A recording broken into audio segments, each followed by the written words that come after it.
Les républicains de la Chambre des représentants menacent d'un défaut de paiement pour la première fois. Ils veulent que le président se mette d'accord sur un plan dans son intégralité qui comprend des coupes. Cela comprend des coupes dans des programmes qui sont incroyablement importants pour la famille américaine.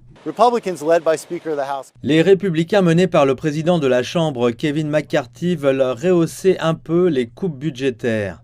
Le mois dernier, la Chambre des représentants, contrôlée par les républicains, a adopté le projet de loi qui relèverait la limite de la dette de 31,4 000 milliards de dollars de 1 500 milliards supplémentaires en échange de la limitation des dépenses fédérales au niveau de 2022 et de la réduction de certains programmes populaires chez les démocrates. Il a perdu 97 jours. C'est la raison pour laquelle je suis allé le voir le 1er février. Nous ne voulions pas mettre notre pays dans une telle situation. Les deux partis voient un intérêt politique à s'engager dans des négociations à ce stade.